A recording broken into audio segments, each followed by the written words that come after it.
Obrigado pela presença de todos. Retomamos o nosso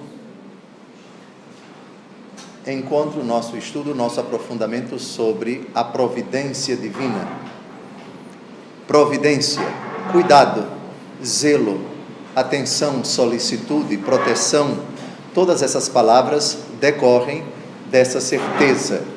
O Deus Criador não deixa a criatura ao léu, cuida dela, e esse cuidado eterno, constante, que se estende a cada um dos segundos da história e abrange todas as criaturas, das mais ínfimas até ao homem, não excluídos os anjos, incluindo os decaídos, é o assunto que nós vamos desdobrar muito provavelmente ao longo de todo esse ano de 2019.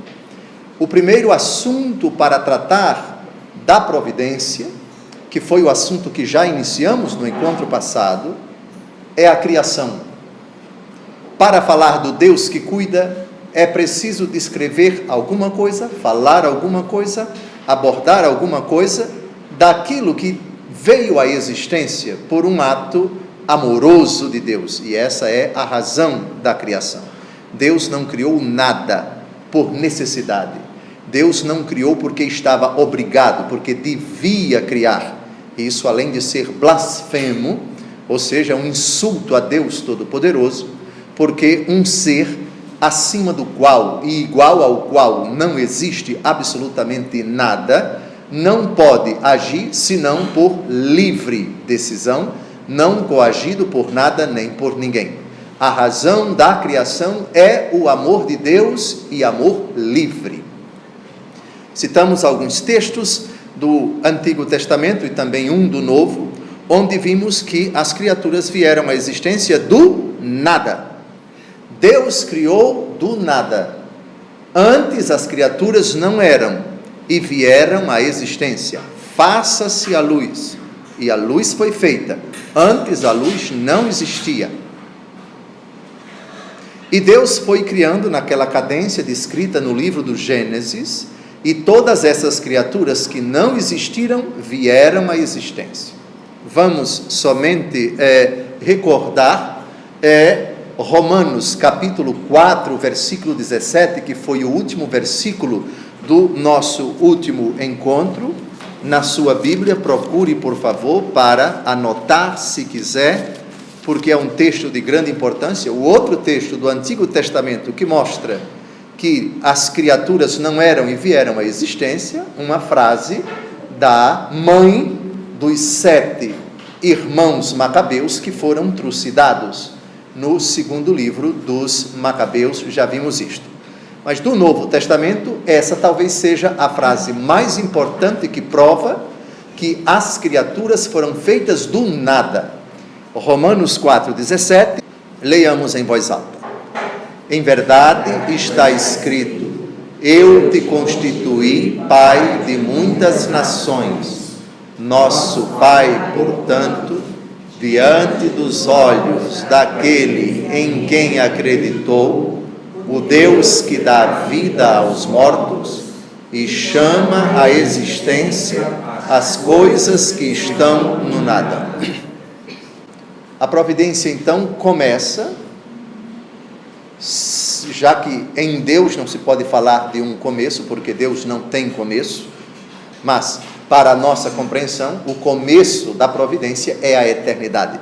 Mas no tempo, é um ato criador de Deus que faz virem à existência as coisas do nada. Deus, para criar, não precisa de um material, não precisa, assim como a cozinheira, que precisa do fermento, que precisa da massa, que precisa disso e daquilo outro para fazer o bolo, e sem essas coisas ela não faz o bolo, ou seja, a matéria pré-existente ao bolo, não existe isso diante do Senhor. Ele faz vir à existência, chama à existência as coisas que estão no nada. No livro do profeta Jeremias, capítulo 32, versículo 17, nós temos um brado do profeta que merece a nossa consideração. Por quê? porque ele diz, dado que Deus faz vir à existência do nada, alguém pode dizer, mas como é possível isto? A palavra possível vem de poder. Possibilitas, possibilitatis, em latim, vem de potes, potestas, ou potestas, potestatis, poder. Como é possível que Deus faça existir uma coisa que antes não existia? A resposta é simples. Creio em Deus Pai, Jeremias, capítulo 32, versículo 17, por favor, esse dado básico a respeito de Deus, que permeia todo o Antigo Testamento e o Novo também, mas que é crucial para nós. No começo do estudo sobre a providência divina, essa prerrogativa de Deus precisa estar bem clara na nossa vida. Leiamos juntos: Ah, Senhor Javé, fostes vós que fizestes o céu e a terra, com a força de vosso braço, nada vos é impossível. Primeiro aqui, uma pontuação. A Bíblia está repleta de antropomorfismos, ou seja, de expressões, verbos, substantivos, adjetivos, aplicados a Deus, que ordinariamente são próprios dos homens, ou seja, a força do braço, Deus caminha pelo jardim, Deus sentiu o cheiro do aroma, etc., não é? O dedo de Deus. São expressões que nós temos que situá-las dentro da mentalidade bíblica. Deus é espírito, enquanto tal, ele não tem braço. Jesus, quando fala, se é pelo Espírito de Deus que eu expulso os demônios, então o reino de Deus já chegou até vós. Isso numa versão do evangelista. Em outro evangelho ele diz, se é pelo dedo de Deus que eu expulso os demônios, o reino de Deus chegou até vós. Confrontando, portanto, as duas versões, a gente conclui que o dedo de Deus é o Espírito de Deus, mas isso é uma força de expressão. Portanto, o versículo que acabamos de ouvir, fostes vós que fizestes o céu e a terra com a força de vosso braço, isso é um antropomorfismo, cuidado para não interpretarmos ao pé da letra, concluindo a esdrúxula ideia de que Deus tem braço, de que Deus é um ser marrento, que constrói com a força dos músculos dele. O autor sagrado, para descrever a onipotência de Deus, compara o agir onipotente de Deus com o agir de um construtor bastante forte, musculoso, que está à frente de uma construção. Está claro?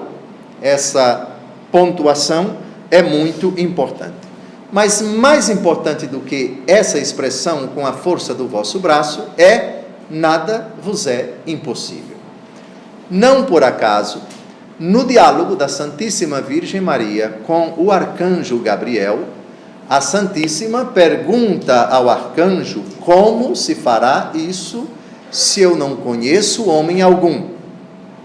O arcanjo explica e conclui com essa frase, que é praticamente idêntica a esta: para Deus nada é impossível. Portanto, a ideia de que a concepção, a afirmação, a verdade, ou melhor, o dogma da anunciação de que o Verbo se fez carne sem o concurso de varão, sem a participação de um ser humano, sem que um sêmen masculino fecundasse o óvulo da Santíssima Virgem, isso decorre desse dado basilar que permeia toda a Bíblia e que está no primeiro artigo do credo. Creio em Deus Todo-Poderoso. Agora vamos à consciência de Neemias de que nós somos, assim como todas as criaturas, nós somos como a argila nas mãos do oleiro. E isso decorre dessa convicção. O Todo-Poderoso não fez apenas o universo, os céus, a terra, o mar e tudo que neles contém, mas nos fez a nós. Somos obra das mãos dele. Neemias, capítulo 9, versículo 6. É muito curioso que na Bíblia, quando os autores sagrados exultam em Deus, louvam a Deus, adoram a Deus, o Criador,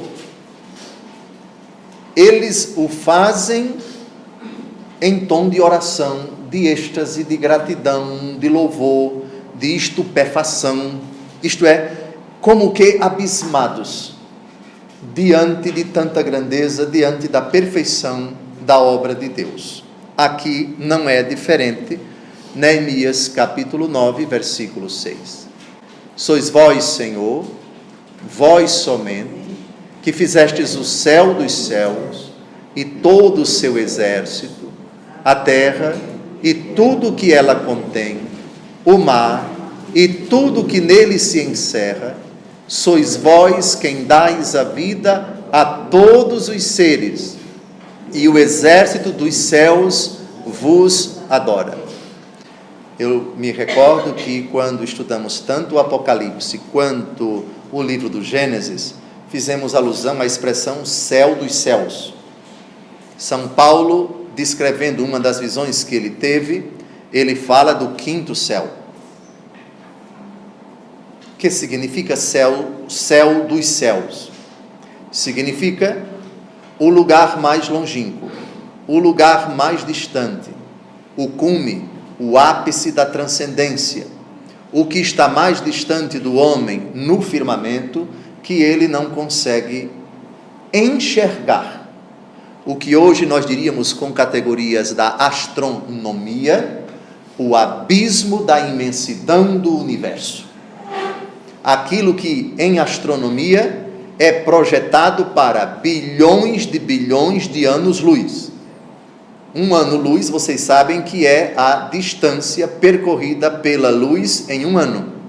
Considerando que a velocidade da luz é 300 mil quilômetros por segundo, vocês imaginem a distância que a luz percorre em um ano-luz. E as distâncias hoje postuladas, provadas pela ciência da astronomia, nessa ciência tão fantástica e tão abismal, são cifras inimagináveis, são números estratosféricos literalmente. Pois bem, céu dos céus, não é que aquilo que nós rezamos no Pai Nosso que está no plural, Pai Nosso que estás nos céus, não é que exista um céu, 2 céus, 3 céus, 4 céus e 5 céus. O plural, a gente viu, às vezes na Bíblia, realça a dignidade de uma pessoa ou de uma realidade.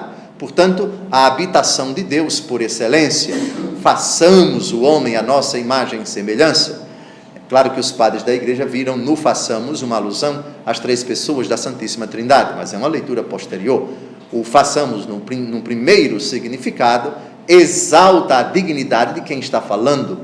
Vós me se, ou vossa mercê, na língua portuguesa destaca exatamente isso. É uma pessoa a quem nós nos dirigimos, mas chamamos de vossa, para ressaltar a dignidade daquela pessoa. Vossa senhoria, vossa santidade, vossa excelência reverendíssima, vossa excelência, enfim.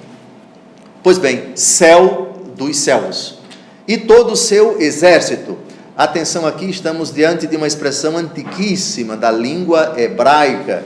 Não é exército no sentido de força armada, mas todos os seres que habitam, por serem muitos, e por estarem ordenados. A ideia de exército evoca sempre essa categoria, ordem.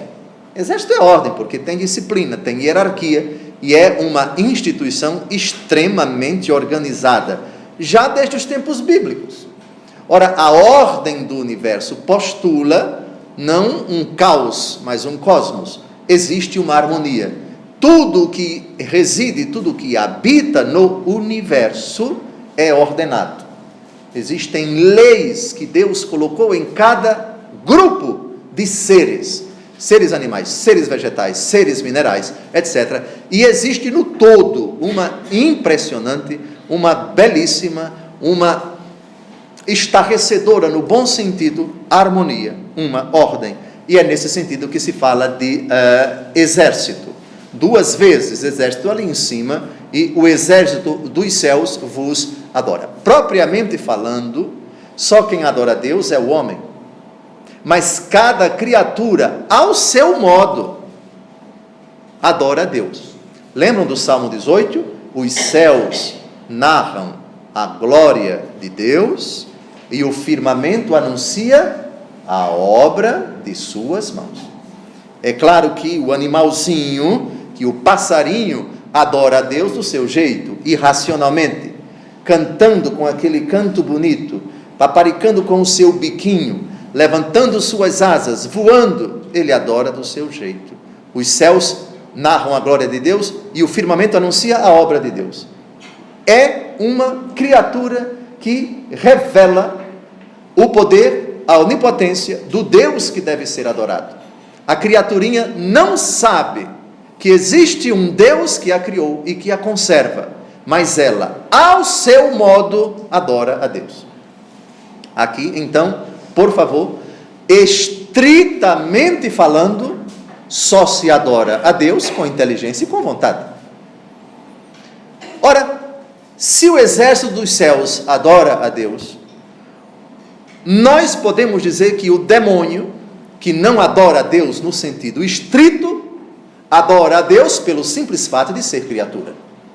O demônio não adora a Deus como nós adoramos. Ele não admite isso. Quando ele se rebelou contra Deus, se tornou inimigo de Deus.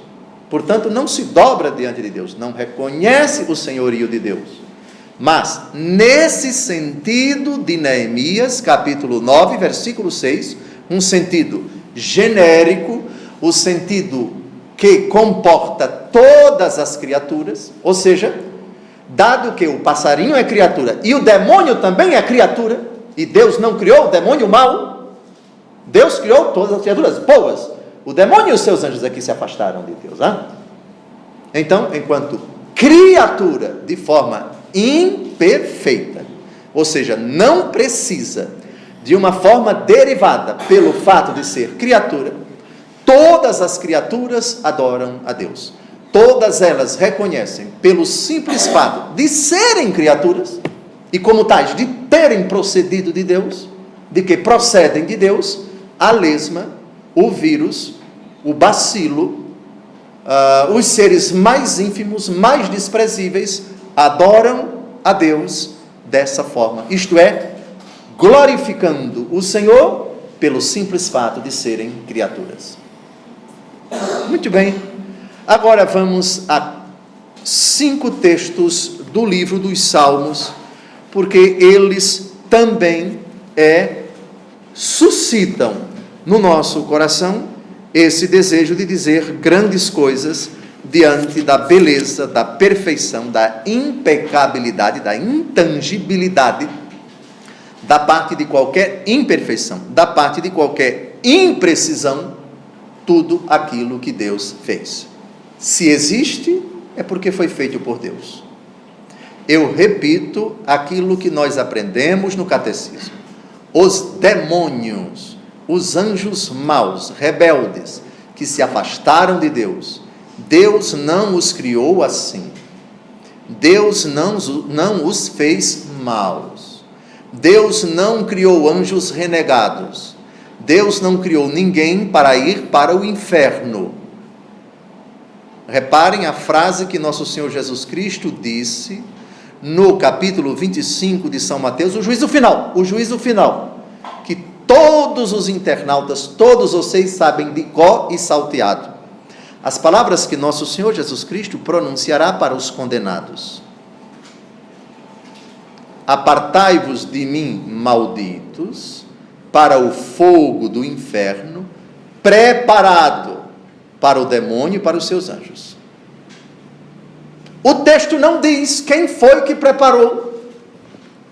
Quem foi que preparou o inferno? Já que não foi Deus.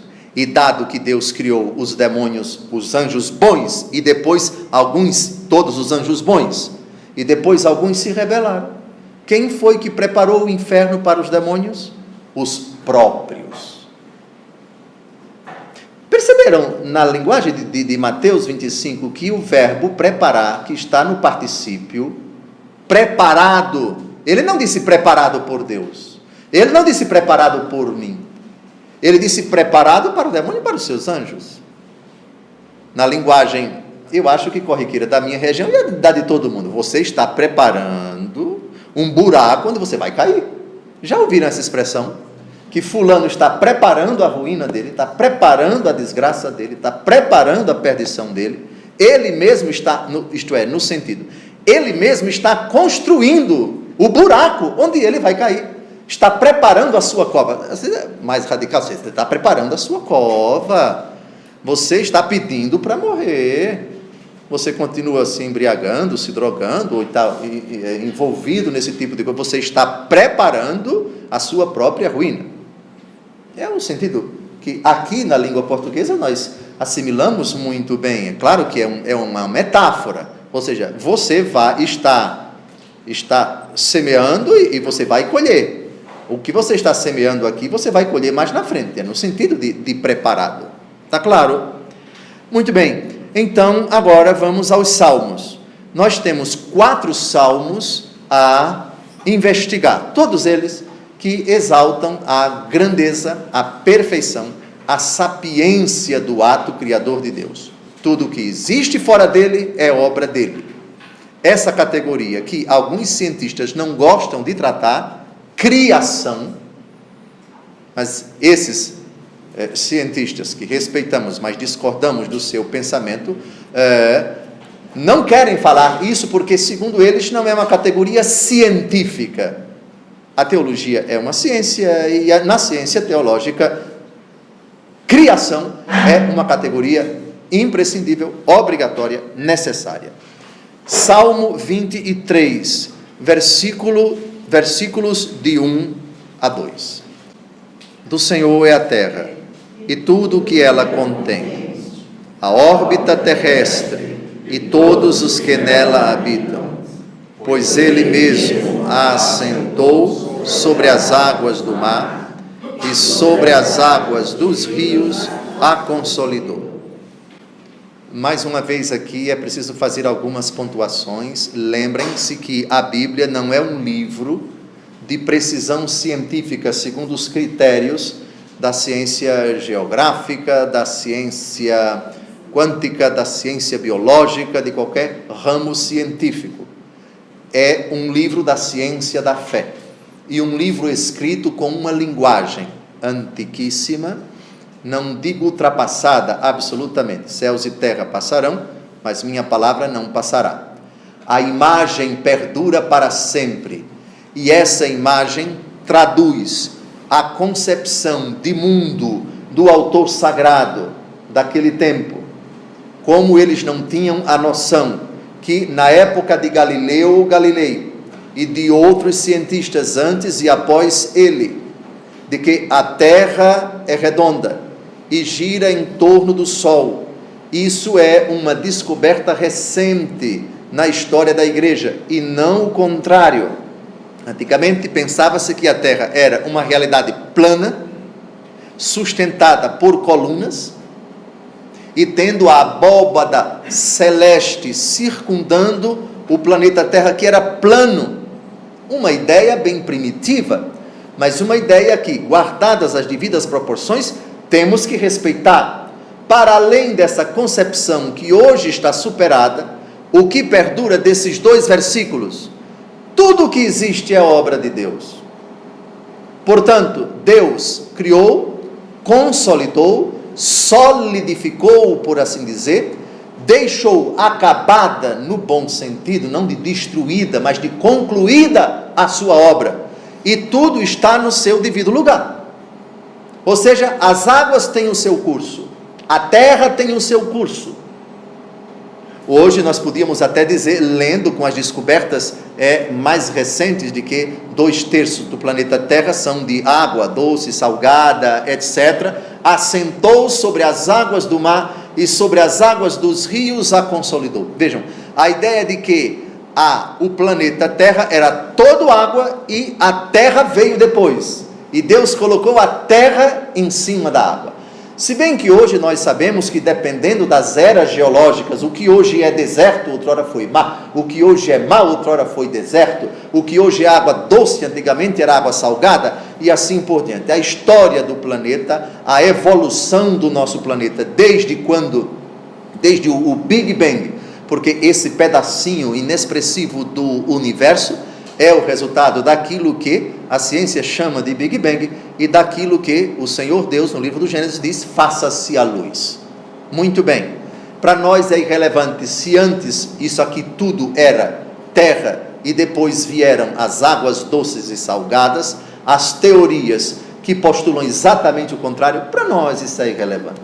Deixemos que os cientistas postulem, investiguem, apresentem as diversas possibilidades de explicação. Se havia a Pangeia, que era tudo terra, e depois ocorreram erupções, o que hoje é África se afastou do que hoje é a América do Sul, tanto é que há uma certa, algo parecido de que no passado, irrelevante para nós. E também a tentativa de colocar qualquer teoria, qualquer postulado da ciência geológica para forçar e se adequar ao contexto bíblico, ou o contrário, não parece uma ideia muito feliz. A Bíblia não é um livro científico. Ela simplesmente narra, na linguagem mais simples, com a mentalidade da época, a ideia que nós colocamos no credo: Ele é todo-poderoso e é criador do céu e da terra. Portanto, tudo que existe na terra é obra de Deus. Tudo que existe no firmamento, tudo que existe para além daquilo que esse texto diz, órbita terrestre. Portanto, aves, animais grandes e pequenos que já desapareceram, outros que ainda perduram, outros que se adaptaram, outros que vieram à existência, tudo é obra de Deus. E assim, a gente, estudando a providência, já vê a beleza do que, de fato, a nossa natureza, diante desses animais, reputa-os asquerosos, horrorosos.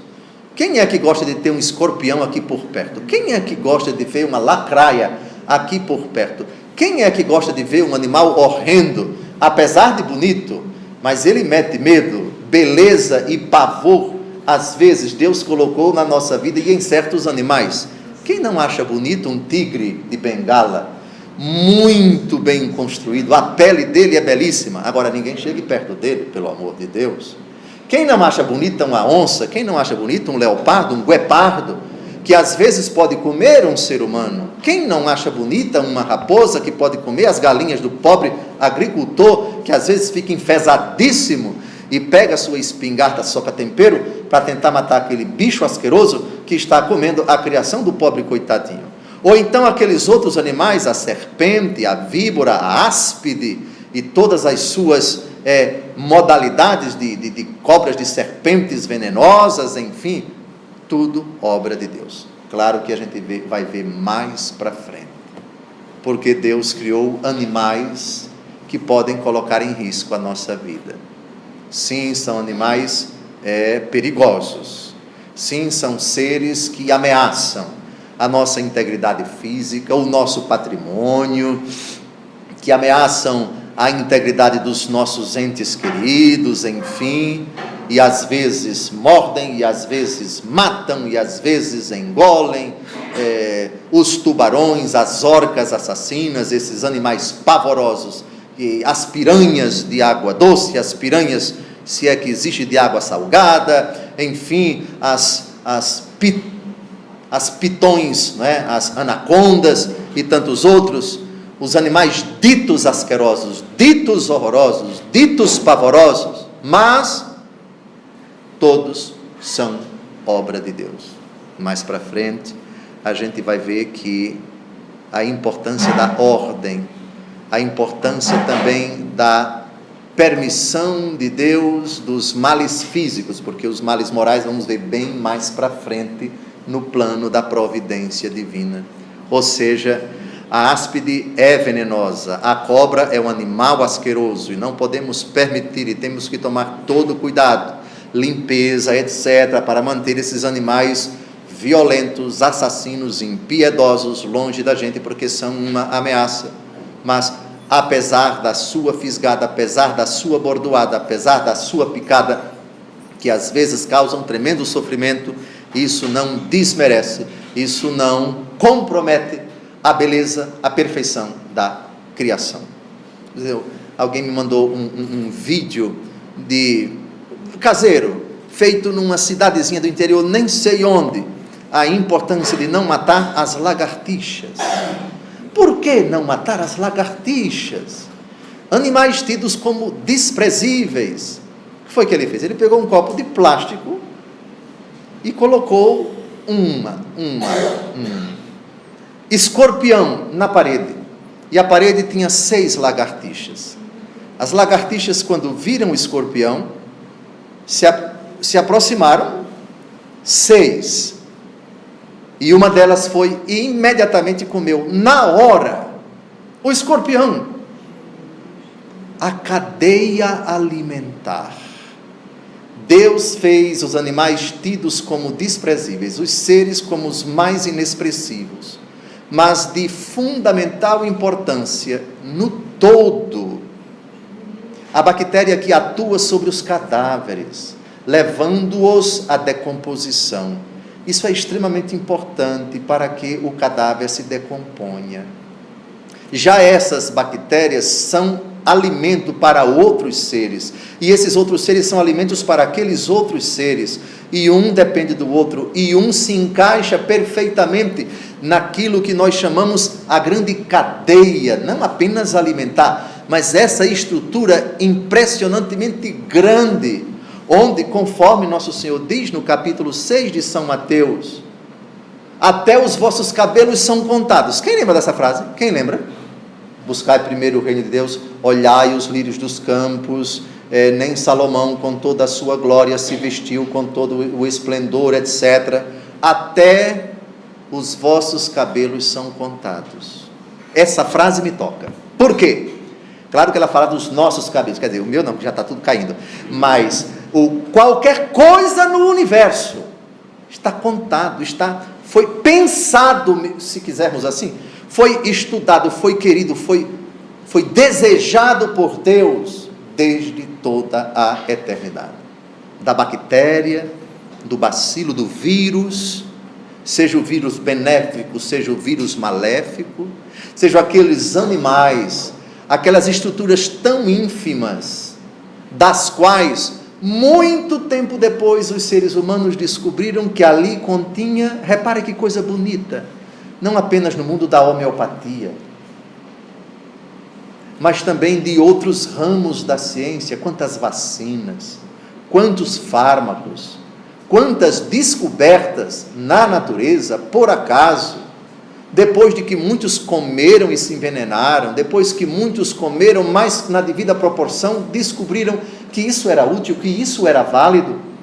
Pensemos então no debruçar-se sobre as coisas da natureza, onde vai se buscar uma coisa impressionante, recentemente descoberta, que a pele de um peixe, se você tirar e colocar para quem tem queimadura de 4º ou 5º grau, dentro de pouco tempo você fica curado. Quem podia imaginar que a pele de determinados peixes tivesse um efeito curativo tão impressionante? E às vezes nós temos como animais asquerosos, aquela piranha, talvez elas escondam nos seus dentes, ou então na sua pele, alguma coisa que a ciência, para a qual até agora não deu absolutamente nenhuma importância, e mais para frente vem a dar. A própria ciência, às vezes, se encarrega de dizer, nada que existe é por acaso, e pode ter um valor, e pode ter uma utilidade, e efetivamente tem uma importância, tem um lugar, benéfico ou maléfico, mas a questão do mal, a gente vai ver também, porque se um vírus pode tirar a vida, atenção, se um vírus pode tirar a vida de uma pessoa boníssima, pode ser instrumento de Deus também para levar uma pessoa perversa a rever a sua posição. Quem pode dizer qual foi o tipo de morte de Herodes que sentenciou Jesus à morte? Vermes que corroeram o intestino dele. É uma expressão bíblica que talvez se refira a algum câncer, a algum tipo de enfermidade no intestino, no grosso ou médio ou leve, alguma coisa que corroeu por dentro o coitado. Muito bem. Então, nada, absolutamente nada, nem uma infecção hospitalar, que é uma coisa horrorosa, nem os acontecimentos na natureza, que vão de uma queda de uma ribanceira, que pode ceifar vidas, mas isso já é assunto bem mais para frente. Por favor, tudo foi consolidado sobre as águas do mar, sobre as águas dos rios, tudo que existe na órbita, tudo que existe na terra, é obra de Deus. O desarranjo, a bagunça, a desestrutura, há de se buscar principalmente a história da humanidade. Precisamos ter honestidade para analisar friamente, mas também com muito de razão e também com uma boa pitada de fé, os fenômenos naturais horrorosos, espantosos, que causam dor, amargura, sofrimento, lágrimas derramadas para o homem. Brumadinho absolutamente não tem nada a ver com Deus, a não ser que você diga que a obra é de Deus, que a inteligência que Deus deu aos homens responsáveis por conter, por preservar, por não permitir que aquilo acontecesse, isso é obra de Deus. Deus dá inteligência ao homem, mas não pode forçar o homem a tomar determinadas decisões, a tomar determinadas posturas enérgicas para que a convivência humana seja verdadeiramente sociável, boa, pacífica, justa, segura. Bem, não estou me antecipando de forma alguma ao juízo das autoridades sobre esse fenômeno, sobre aquele outro, nas mesmas Minas Gerais e tantos outros fenômenos catastróficos. Coisa que vamos tratar lá para o mês de setembro. Providência divina e experiência do mal. Se Deus é providente, como explicar o mal moral? O mal provocado pelo ser humano, seja com a vontade de praticar o mal, de prejudicar os outros, ou o ser humano negligente, displicente, irreverente, irresponsável, que não devia desleixar de certas obrigações. Vamos agora ao Salmo 32, versículo 6. Aliás, esse salmo é fundamental para o nosso assunto, porque reparem na Bíblia Ave Maria, qual é o título do Salmo 32, versículo 6, qual é o título? Bondade e providência divinas. Pois bem, é um salmo que todo ele todo elogia Deus Todo-Poderoso Providente.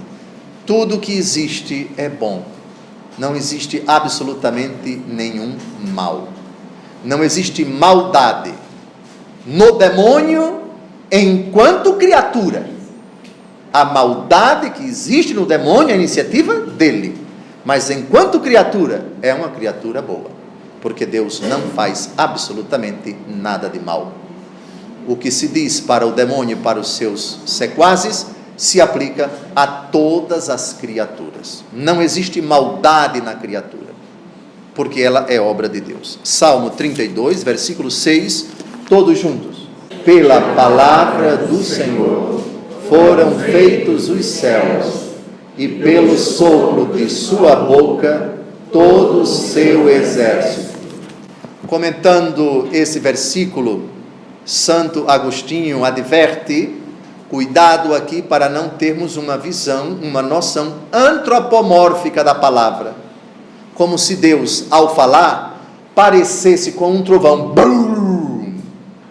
Não.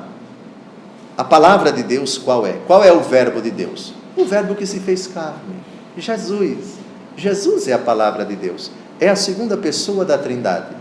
É pelo poder dessa palavra, é pelo poder de Jesus, que Deus cria.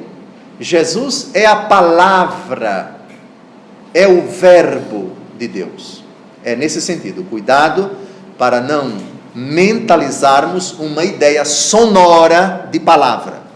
Entre nós, a palavra no sentido estrito, obrigatoriamente vem acompanhada de quê? Do som. Então, na nossa convivência, palavra e som são indissociáveis. A não ser que eu faça assim,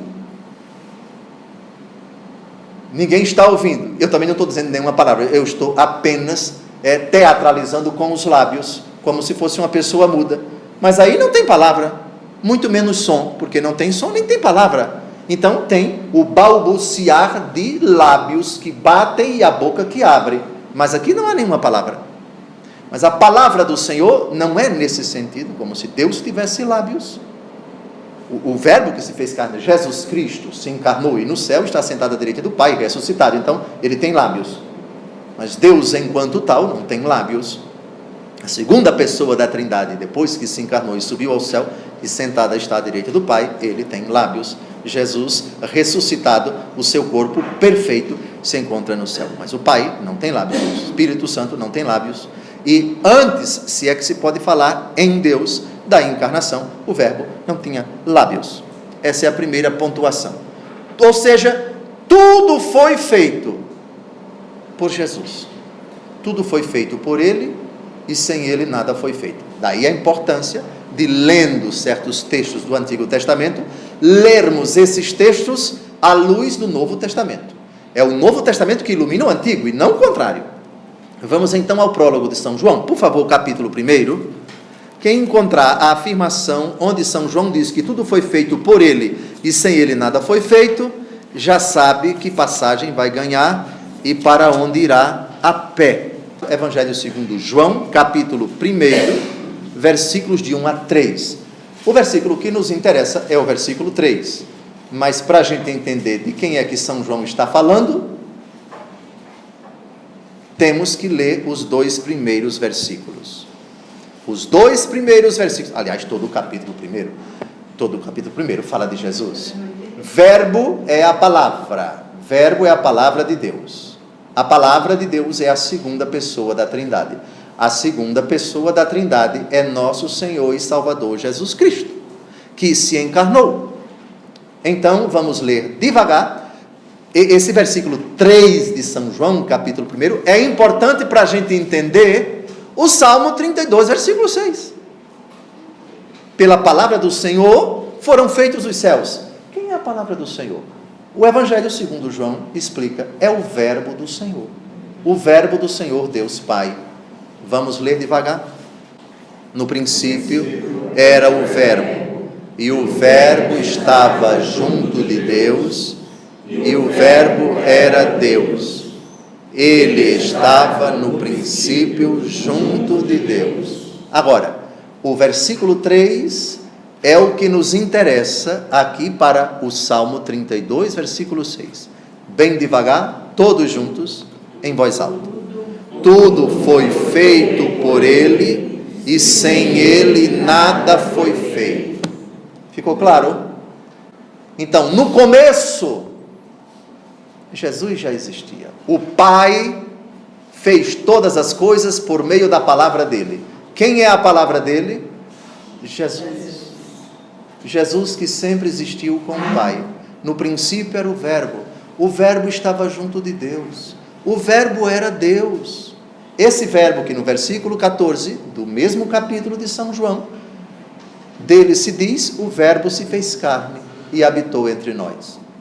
Por isso, com o devido respeito, queridos muçulmanos, com o devido respeito, queridos judeus, Jesus para vocês é um profeta. E nós afirmamos que ele é um profeta. Mas nós cristãos afirmamos que ele é mais que um profeta. É Deus, com o Pai e com o Espírito Santo. Integra a Trindade Santa. Respeitamos, caríssimos, vocês que não acreditam na Trindade, mas nós acreditamos. Essa é a nossa fé. Aquele que nasceu de Maria, a mãe do profeta, honrada pelos muçulmanos, para nós é mãe de Deus, é mãe do verbo que se fez carne. Maria não é deusa, ela não é mãe da natureza divina do Verbo, é mãe do Verbo que se encarnou. E dado que, ao assumir a natureza humana, emprestada por Nossa Senhora, digamos assim, o Verbo não deixou de ser Deus, mas se encarnou, Maria é a mãe do Verbo encarnado, portanto Maria é mãe de Deus. Donde me vem esta honra que a mãe do meu Senhor venha até mim? Então logo a voz da tua saudação chegou aos meus ouvidos, a criança no meu ventre estremeceu de alegria. A mãe do meu Senhor, a pessoa daquele que se encarnou no ventre de Maria, é a pessoa divina, é o Verbo, é a segunda pessoa da Trindade. Maria é mãe de Deus. Está claro? Ficou claro? Muito bem, então, lendo esse versículo, vocês se lembrem logo de João, capítulo 1, versículo 3. Tudo foi feito por ele, e sem ele nada foi feito. Está claro? Se existem tais coisas, se vieram do nada, o Pai criou por sua palavra, que é o Filho. E qual é a força do Pai e do Filho? Qual é o dedo de Deus que informa, por assim dizer, pela palavra? O Pai, pela sua palavra, que é o Filho, forma, cria todas as coisas. E qual é o poder do Pai e do Filho, ou do Pai pelo Filho? Qual é o poder que é expirado? Amor eterno do Pai pelo Filho e do Filho pelo Pai, aquele ser que aparece no começo do Gênesis. A terra estava sem forma e vazia, e quem pairava sobre as águas? O Espírito de Deus.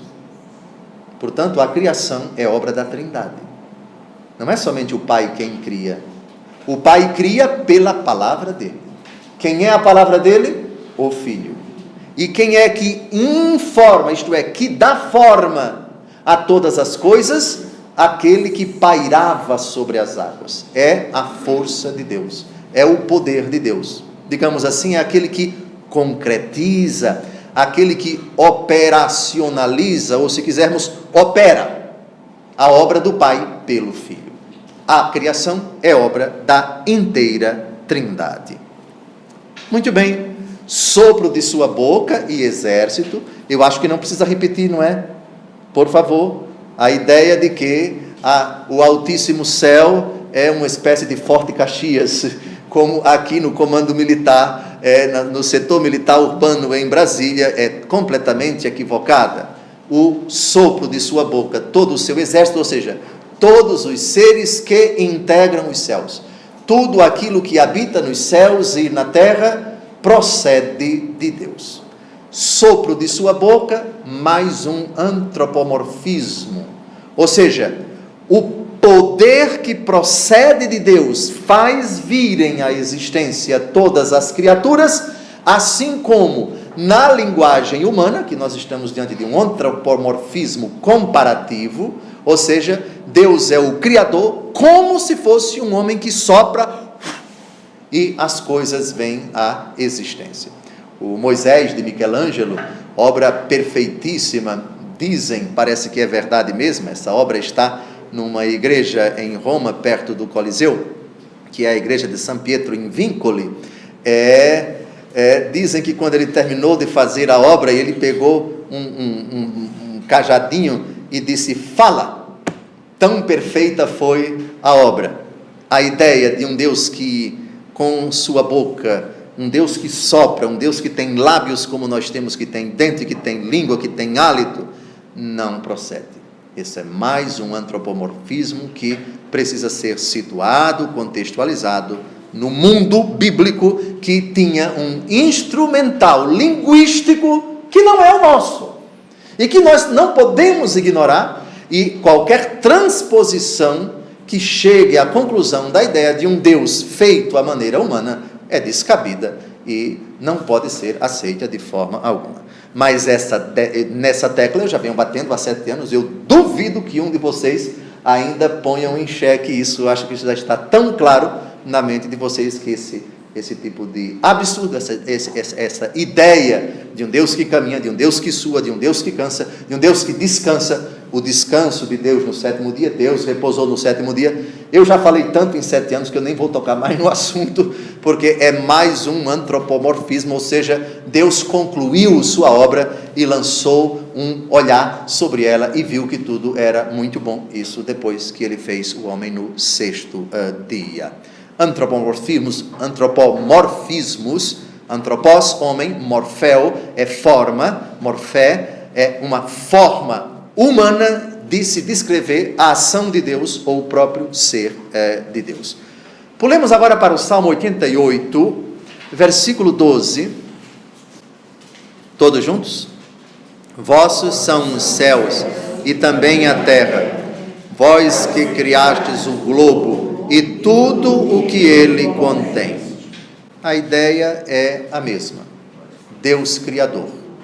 Chama a atenção aqui, de novo no plural, lembrem-se que a concepção de céus evoca a ideia de uma realidade transcendente, superior, que ultrapassa os olhos do homem, que pode no máximo enxergar o firmamento, o sol, a lua e as estrelas.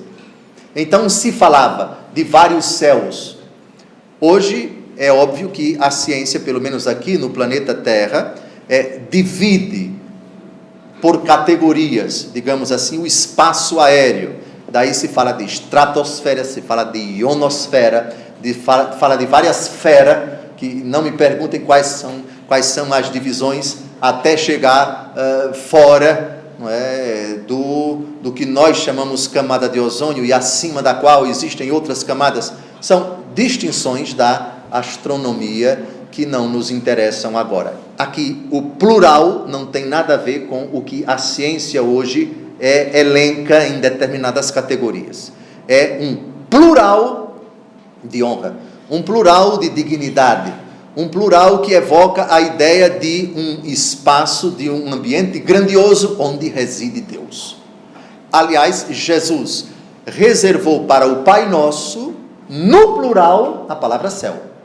No Pai Nosso não é Pai Nosso que estás no céu, não. Pai Nosso que estás nos céus.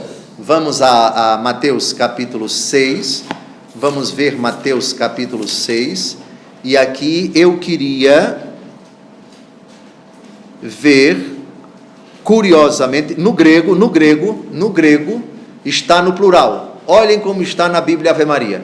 Mas antes eu queria ver a Bíblia de Jerusalém, que parece, nesse sentido, está no plural. Por favor, seu Gilberto. Mateus capítulo 6, versículo 9. Portanto, orai desta maneira: Pai nosso que estás nos céus. Nos céus. Na língua grega, uranós, se não me engano, plural, não é uranós. Uranós é céu, uranoi é céus, ablativo, se não me engano, não sei, minhas aulas de grego, no tempo de seminário, 28 anos atrás, as noções esqueci. O hebraico também, hein? Plural. Shamaim. Em hebraico, então, não é céu, céus. Bem, então, me parece que a tradução da Bíblia de Jerusalém é mais fiel do que a nossa querida Bíblia de Ave Maria. Alguém tem aqui na aula alguma Bíblia que não é nem Jerusalém, nem Ave Maria? Por favor. Céus. Plural, a versão eletrônica da Dona Tamar. Alguém... Ferreira de Almeida, que é a versão usada pelos nossos irmãos cristãos não católicos. Alguém tem mais uma quarta tradução? Não? Muito bem. Então, perfeitamente. Então, Pai Nosso que estás nos céus. Então, é um plural de honra, digamos assim. Quando o hebreu, para destacar uma realidade que em si é singular, utiliza o plural. Façamos o homem a nossa imagem e semelhança. Aqui se aplica a Deus e aqui a morada de Deus. Não é uma morada qualquer, é uma morada de honra, de destaque, e nesse sentido se utiliza o plural. Coisa que a língua portuguesa, pelo menos até hoje, conserva vossa excelência, vossa, etc. É tratamento da segunda pessoa do plural que vem de vós. Eu penso que já estamos a 56 minutos do nosso encontro. No encontro da semana que vem, nós vamos ver as duas atitudes fundamentais que a fé na providência divina deve despertar em nós. A primeira, humildade. A segunda, confiança. Pode parecer um assunto não relevante, mas é. Quem contempla com espírito de fé a grandiosidade, a majestade, a imensidão, o abismo da perfeição e o tamanho também, a abrangência de tudo aquilo que Deus criou, é chamado a assumir uma atitude de humildade, primeiro diante de Deus, depois das pessoas. Meu Deus do céu, que coisa grande! E aí a gente percebe, e não é apenas com a morte, mas à luz da fé, aquilo que a gente enxerga, que é muito pouco diante de tudo aquilo que Deus fez, e eu falei da imensidão do universo. Meu Deus, para que o orgulho? Para que a vaidade? Para que a arrogância? Qual o sentido disso, se nós somos tão ínfimos, infinitamente menores do que um grão de areia, diante da obra majestosa do Senhor? E isso vai ser importante, viu? Para a cura da vaidade, da presunção, da arrogância, da prepotência, do cinismo, do rei na barriga e outras coisas horrorosas que assolam a nossa mente. E depois uma atitude de confiança. Por que confiança? Porque às vezes a gente se sente amedrontado, inseguro diante de determinadas realidades, e um Deus que cuida num instante único de tudo aquilo que Ele fez, e a obra dele é tão imensa, Ele não cuidaria de nós? Aí de novo o texto de Mateus capítulo 6, por que vocês estão preocupados com o que vocês vão comer, com o que vocês vão beber? Olhem os lírios dos campos. Pois bem, então humildade e confiança, já vamos dar um outro passo no estudo fascinante da providência divina, mas isso é assunto para o próximo sábado. Uma semana abençoada, até sábado que vem, se Deus quiser. Boa noite.